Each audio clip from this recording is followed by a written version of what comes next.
Greg, thanks for the tasting.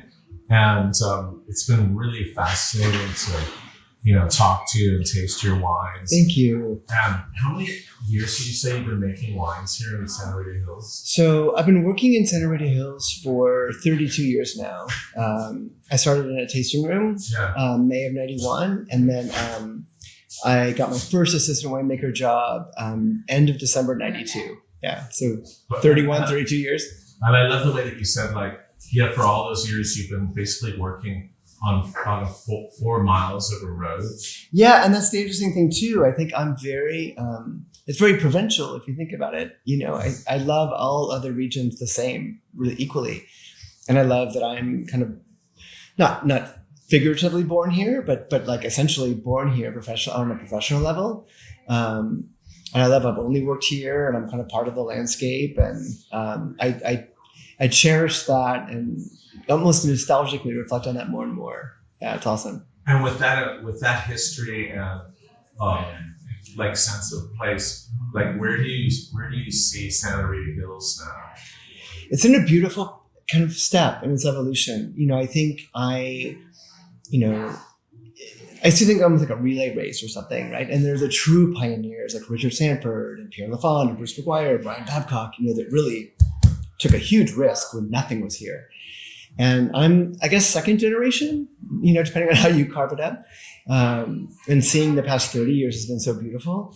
And I think, now there's just a beautiful diversity of what's going on here. There's still really deliberate, fun, driven, smaller kind of garagiste operations that are kind of planting flags and doing their thing.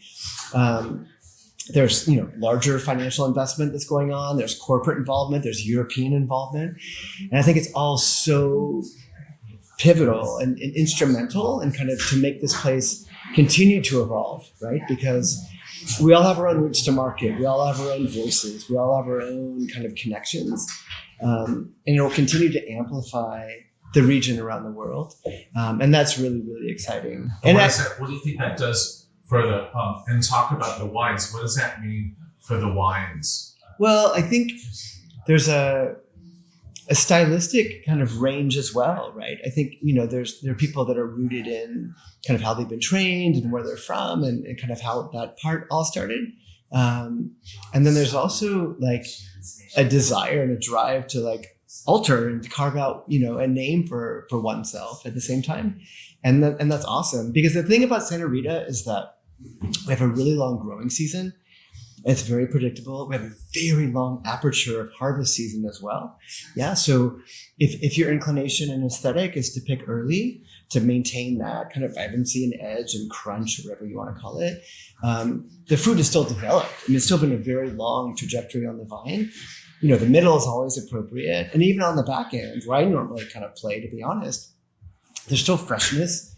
There's still life. And so the diversity of style, all being kind of harnessed and kind of umbrellaed in, so to speak, by what the appellation delivers is cool. But the cool climate, oceanic uniqueness of Santa Rita Hills is there's not many places in the world that can make Chardonnay, Pinot Noir to a lesser extent, Syrah, anyways, any variety you want. But that's a really unique thing that people may not realize, or they're just starting to discover. It is. It's very, very unique, right? I think it's not common to have predictability coupled with coolness, right? Usually the cooler regions of the world endure a little bit more erratic weather patterns, right? And so here, because of the orientation of the valleys, which is very atypical, running east to west, kind of breathing in this marine corridor, the fog, the wind, everything else, it's very, very cool, right? And we're still in the southern part of California, which gives us the predictability. And that juxtaposition is not that common. It exists. Almost like this is the only place, but it's an interesting juxtaposition that is uniquely us, I think. And so would you describe your wines as uniquely Santa Rita? And And how would you describe them to someone that hasn't had them? Well, I think, our wines are,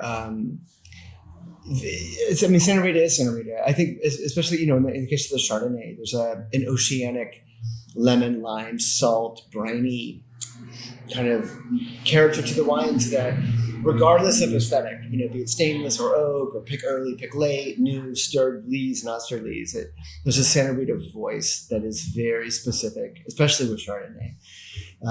In the case of Pinot Noir there too, however, there is that. For me, there's a lift, there's an energy, there's a, kelp soy spice. There's something very elementary, unbridled, raw, primitive about all the wines here. Yeah, umami too. Umami, absolutely. That I think is a result of everything here, right? Ocean, soil, the totality of the system. And I think that's unique. There's a lift, there's a again, I reflect more and more on something, like primitive. And, I use words like that. Not primitive, rustic, flawed, clunky primitive, but like pure, primary. Yeah. And I think something, the ocean for me is both serene and savage, right? There's serenity and there's something very kind of intimidating and very grand with an ocean, obviously the Pacific, and it's a big thing. And knowing that is like coursing through our vein here, so to speak, is real. And I love that, and I love how unadulterated that ocean voice is here as well, right? Normally I cut my finger. Normally there's like mountain ranges that kind of buffer from the ocean in one way or another. Mm-hmm. Here we're susceptible to it, right? And it's just, you feel it. I mean, you feel the wind, you feel the fog, you feel exposed emotionally. And I think one would be naive to not also embrace the fact that all these vineyards and all this fruit is also exposed to that circumstance from the sea. Yeah. And it's also, lastly, with where we are too, I almost see where we are in California is, if California had an equator, I would put the equator somewhere where we are in California. I think even in Santa Barbara proper, you face south, the water's warmer, different species of animals live there, different sharks, different snakes. I mean, it's a very different world. You come up the coast, so to speak, at Gaviota and Point Conception, totally. You're very exposed and things change. Like you're down in Montecito, Santa Barbara, there's royalty, there's resorts, there's, it's very pleasant.